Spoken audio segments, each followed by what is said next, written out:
Bonjour et bienvenue dans cette vidéo concernant votre DNPP qui est à rendre pour la rentrée des vacances de Toussaint. Donc dans cette vidéo, nous allons apprendre ensemble comment installer et configurer WAMP Server. Alors du coup, cette fois-ci, j'ai rajouté une petite narration suite au retour de quelques-uns d'entre vous qui disaient que sans audio, c'était un petit peu long.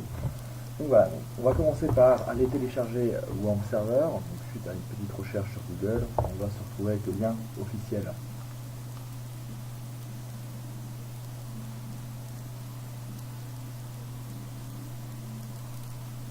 Voilà, donc on fait la recherche de WAMP Server.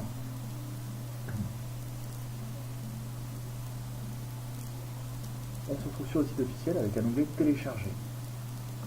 Deux versions s'offrent à nous, dans les téléchargements, un en 32 bits et un deuxième en 64 bits. Alors là, ça va s'adapter en fonction de votre PC.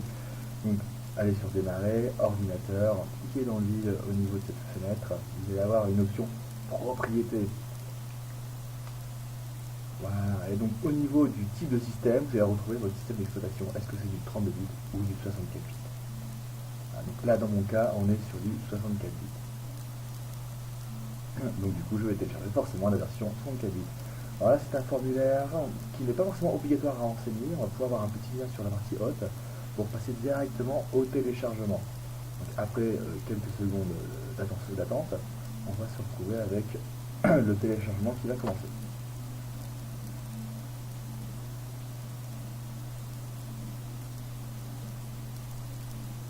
Voilà, enregistré.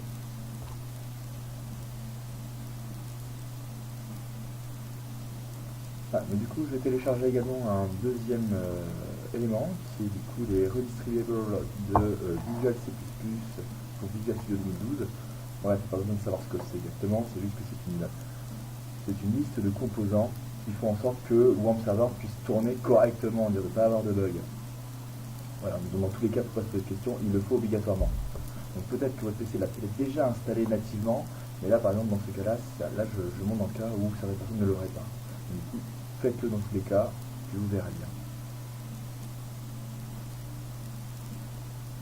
Voilà, vous allez vous retrouver, j'ai fait le lien dans le document, dans le rapport, et là vous allez vous retrouver avec un lien téléchargé, deux versions encore, une version x64 et une version x86. Alors x64, vous aurez deviné, c'est pour le 64 bits, et le x86, c'est pour le 32 bits. Donc, moi dans mon cas, je reste sur du 64 bits, donc je vais continuer en x64. Suivant.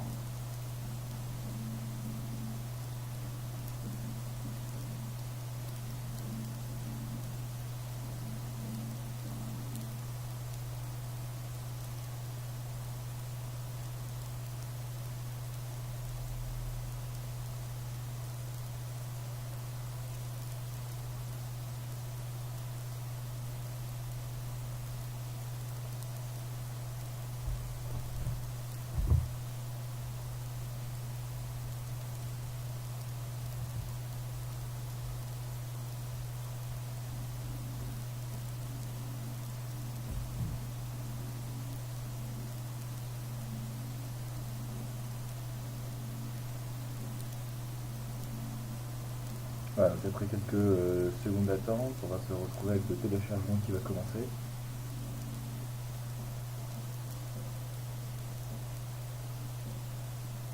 Il n'y a rien à faire, ça va se faire tout seul.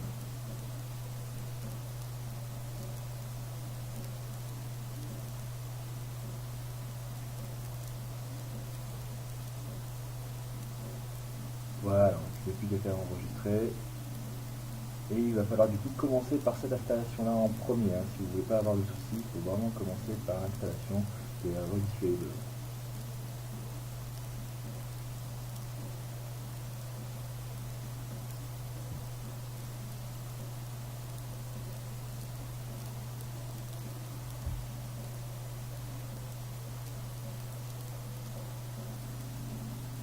Voilà, donc moi la partie vient d'être terminée, donc je vais pouvoir commencer à lancer l'installation.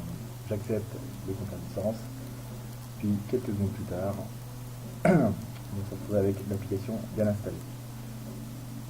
Voilà. Maintenant au niveau de WAMP Server vient de finir de se télécharger, je vais donc du coup pouvoir commencer à l'installer.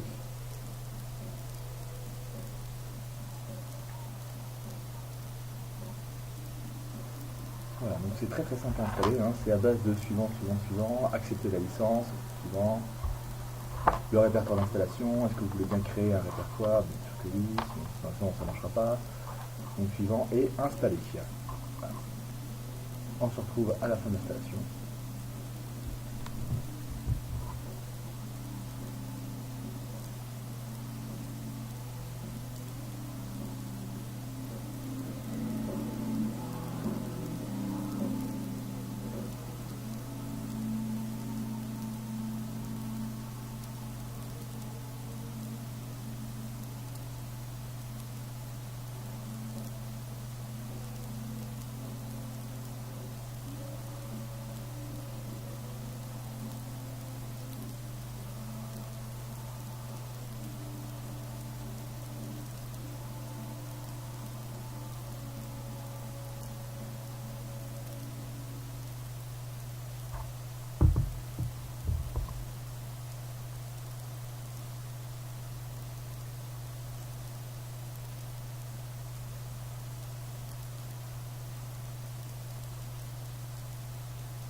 Voilà, donc l'installation touche à sa fin.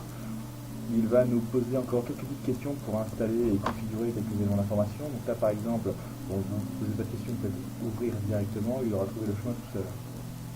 Voilà, ouvrir. Ok, oui. Et maintenant, quelques questions si on aurait voulu configurer sur le site web de l'envoi d'email. Bon, là, on n'est pas encore arrivé là. Donc, pour l'instant, vous faites suivant et vous terminez. Voilà, du coup, tout est terminé.